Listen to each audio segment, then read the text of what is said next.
Musicians Institute Guitarcraft Program, sponsor of Fox 17 Rock and Review. Welcome to the Rock and Review. I'm so thrilled to have on the Mavericks, who have been on the show before. We've got Eddie Perez and Paul Deakin.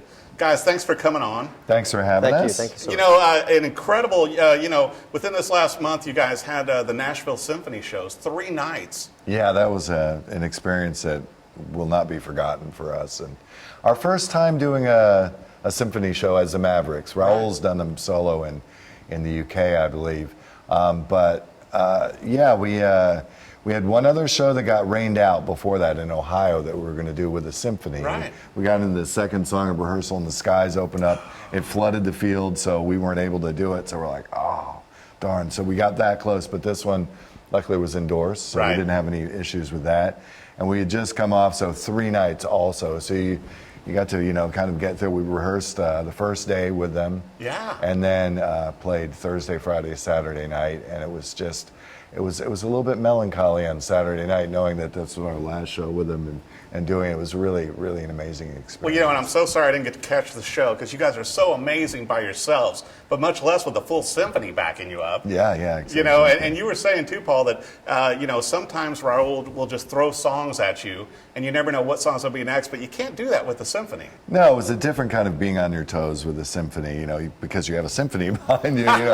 You have to actually, songs will change within the songs. You can add measures, solos can go longer, there's a little improvisation, but you can't really do that because they have a chart and you got to kind of follow that. And on a regular Maverick show, we're kept on our toes by Raul's habitual going off the set list without telling us, sometimes not even turning around and telling us he's going to do another song. It's just, another song's like, I've got sticks in my hands, like, wait, I need my brushes. Let me get that real quick. It's so funny because, Eddie was saying too, you guys are on the road and playing together and touring so much that you're able to be nimble like that.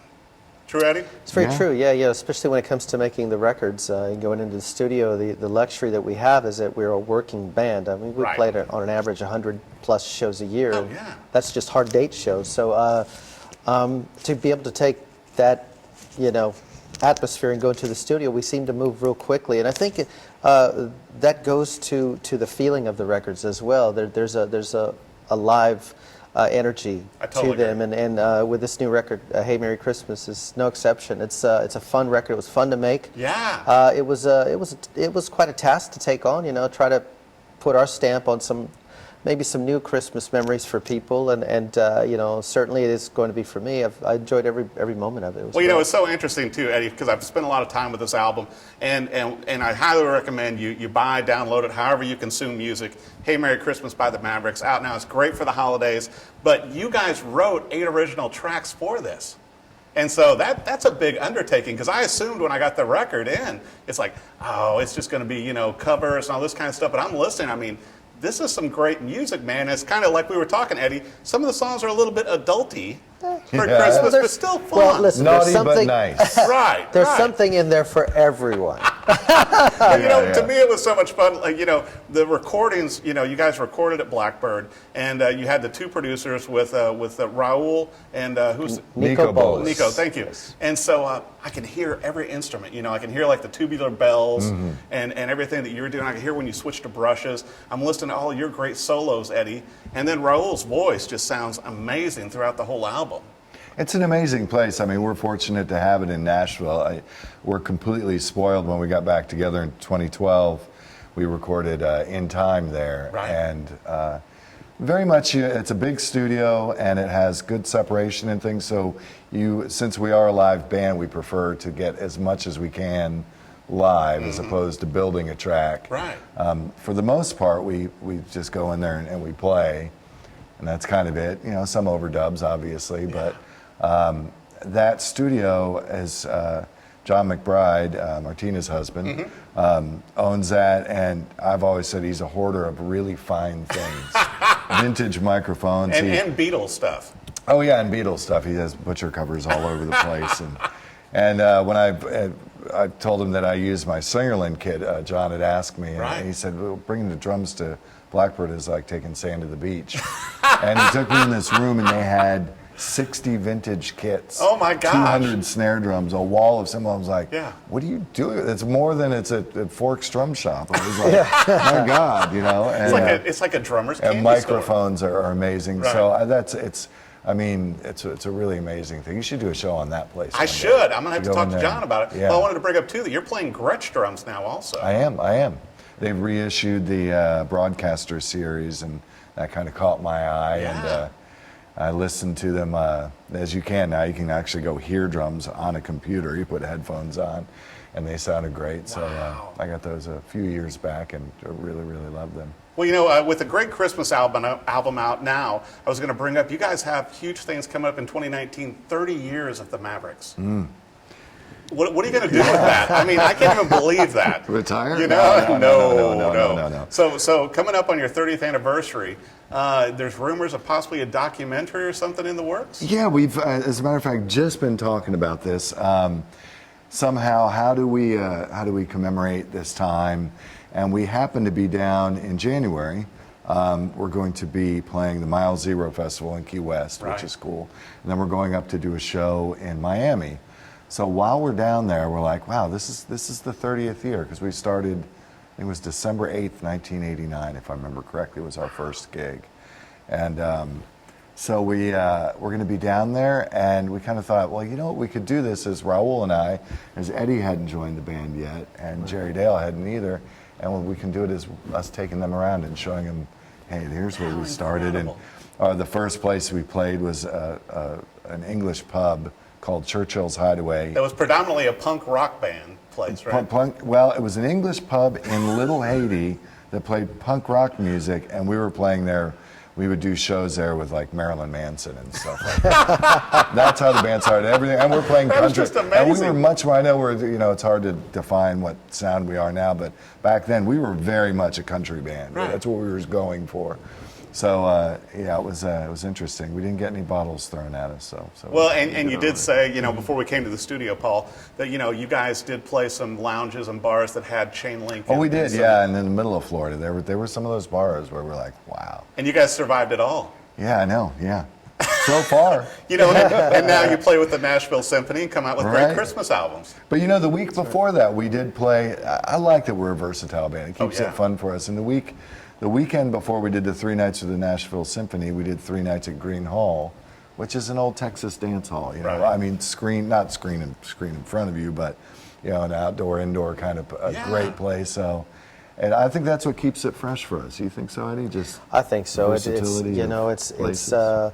every situation calls for something different, and you have to adjust your game. And we play so often throughout the course of the year Right. in so many different types of venues that we're able to adjust to. I mean, God, we've played in small little closet areas in radio. I mean, 9-piece band. We've done a lot of all kinds of different things. Right. So again, it allows us to, when we go into the studio, it allows us to really move rather quickly because we're so used to each other and how we play and personalities. And then over the course of all these years, I think we finally have hit another chapter in this band. I feel agree. like we're just getting started, quite honestly. That's what it feels like to Yeah. me. Yeah, it really does feel like the title of the last album with Brand New Day. It really where does it's like feel you guys that have way. relaunched yourselves and covering so many genres of music. And like we talked about too, Eddie, watching you play guitar, I mean, you guys go at it with like reckless abandon. It's not like, you're going up and, oh yeah, we're going to play, our old hits or anything.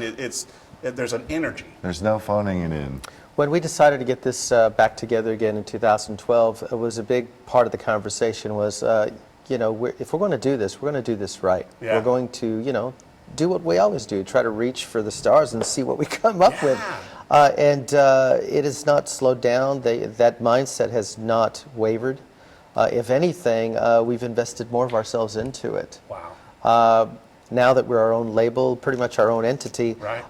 it means even that much more to all of us now. So, but music is absolutely paramount. It is what drives everything. And we show up and we give the best performances we can give. And luckily we have an amazing young crew that's with us that works really hard for us, that allows us and helps us to put those shows on. So, when we step on stage, it's our time to give every bit of ourselves to it. Right. And again, in my opinion. I feel like we're hitting a new plateau and going, to some other place now. So, but it only stands to reason that a band that has been together that long, the more you do something, hopefully the better you get at it. Right. And I think that's where we all are right now as musicians, as friends, as brothers, and all of this. I mean, we're very invested in every aspect of it. It's amazing. I'll tell you what, like I said, listening to the new album, Hey Merry Christmas, I can't even tell you which of my songs is favorite on this. This got launched because of one song that the Mavericks did back in 2017, and the fans clamored saying, you guys got to do a full album.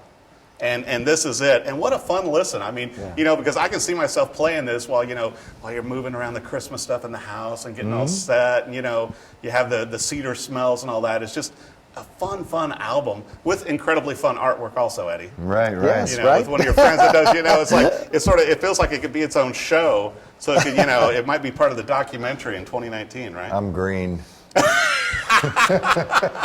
That's from playing the glockenspiel and the tubular bells. Exactly. I know. To me, when I first saw the finished product, I thought, wow, this is begging for like some animated short to go along with it or something. You guys need a cartoon video. Well, yeah, we could do a lyric video, and we already have the characters. There it is. There it is. Yes. That's what we need. We need a whole show of that. Maybe we can get it on Fox 17. Definitely. Huh? Hey, I'm in. Right. All right. Well, buy a copy of it. It's available, whether you download it digital or, with the CD. I recommend the vinyl, which comes out in white vinyl. The Mavericks, catch them on tour. 2019, 30 years, and I think they're just hitting more strides with the great music they're creating. Like I said, buy the album, and you'll be in the Christmas mood with Hey Merry Christmas. Thanks for watching the Rock and Review. Musicians Institute Guitarcraft program, sponsor of Fox 17 Rock and Review.